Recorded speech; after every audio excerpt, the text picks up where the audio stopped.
So I recently listened to a podcast that had a debate between organizational psychologist Adam Grant and Malcolm Gladwell, where they talked a little bit about their creative process and what sort of brought them interesting ideas and where they discovered sort of interesting ideas. And it was a really pretty fascinating debate. And when they asked Malcolm Gladwell, what do you think makes things interesting? He said specificity. He said the ideas, the people, the topics that get really, really interesting to him are the ones that are rich in detail, decomposing in a lot of articulated specificity what they're talking about. And so he found that, he said that over time is what he's learned is interesting. Grant, on the other hand, said, no, it's contradiction. And he actually disagreed with Gladwell and said that his idea of what was interesting came from an article that was written by Murray Davis, a sociologist, in 1971 called That's Interesting. And the premise of the article was that ideas don't survive because they're true, they survive because they're interesting. And what makes an idea interesting is that it challenges conventional wisdom. And so at the core of it, it doesn't seem all that profound, but to make an idea interesting, you have to challenge a core assumption of your audience. And in addition to that, you also have to take them out of their routinized everyday life. You have to wake them up, right? And you have to take them on an experience, a transition from an old set of assumptions and behaviors to a new set of assumptions and behaviors. And that's the crux of what would make something interesting. So one important kind of aspect of this is that it doesn't have to be true. And so we're going to set morality and principles aside when we talk about this. But if you start to look at the lens of the world, especially today, what you'll find is that there's a lot of interesting ideas being shared. And they're challenging conventional wisdoms and assumptions. And perhaps that's what makes them thrive and live. And in fact, the stronger the assumption of your audience, the greater the interest is in the contradiction. To a point. If you challenge weak assumptions, it works really well. As soon as you get into strongly held assumptions, people stop listening to you. They write you off and they consider you a lunatic.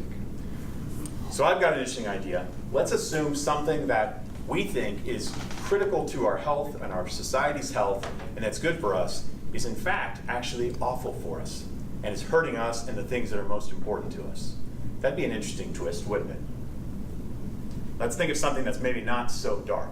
Think about the animals that are the most vicious, the most deadly, the most devastating things to humans that you are really freaked out and scared about.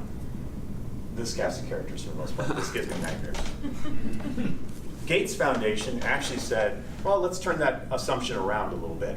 What you should maybe actually be worried about are mosquitoes, who are 70 or 72,000 times more likely to kill you than a shark, let's say. Or a dog. I'll never look at my dog the same. These are the things we need to worry about. So it's kind of challenging conventional wisdom. Malcolm Gladwell does this all the time in his books. He takes things, he spins it on their head, and makes you think a little bit about it. In his hockey example, he said getting into the NHL maybe has a little bit more to do with what month you're born in, rather than exactly your specific talents. Just kind of an interesting challenge, right? And so it becomes something that people listen to and pay attention to. Something a little bit more mundane, maybe just how you tie your shoes. I mentioned a few times there's a TED Talk that says that's just like 2 minutes long, and it talks about tying your shoes. Completely changed the way I tie my shoes every single day. 30 years of doing it wrong, now I do it entirely different. Assumption altered, behavior changed, right? So that made it very interesting to me. So let's think about the things that are not interesting to refine this a little bit more. When you tell us things we already know, and it's not relevant to us, or when you go too far. Break all of our assumptions or step into the realm of strongly held assumptions. So let's look at this a little bit. When you tell us things that we already know, we don't learn anything, we don't move on, we don't get changed in any way, we don't have an experience of transition, right? Maybe fun, maybe obvious, but it doesn't actually stick. It's disposable. Likewise, if you don't talk to the relevancy of your audience, then even though you may be having new ideas and overturning a whole bunch of assumptions, if they're not the assumptions of your audience, it's not going to matter to them. It won't actually stick. So you have to talk about the things that are relevant to the audience at hand. And audiences are complex. They're not always simple.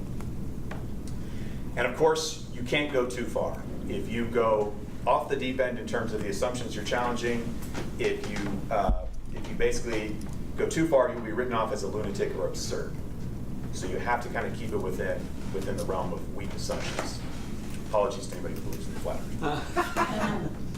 So this is simple, right? This is really easy. I've given you the basic tools to create interesting topics and conversation. So I expect going forward that every talk, every evaluation will have an interesting twist to it, right? Well, it's not so easy, right? There's a little bit more to it. But Davis does give us at least one key insight to pay attention to, which is not only do you need to have good data to provide a theory or a thought or a direction, you need to know your audience and you need to know their assumptions, because if you want it to stick and you want it to be interesting, you're going to have to overturn their assumptions. So that's a critical prerequisite to creating something that might be interesting. So my conclusion and thought on this is that what we really want to strive for, if you want to be interesting, is to be a relevant contrarian. You need to challenge. You need to actually ask more of your audience and make them think about things and challenge some of those key assumptions of how they may think. So to kind of recap, the things to pay attention to is challenge weak assumptions. Make sure you don't go too far in that. Make sure it's relevant. Make sure that it's also rich in detail and has a lot of description and it's backed up with good stories. And then lastly, my ask is that you also stick to the truth. Thank you.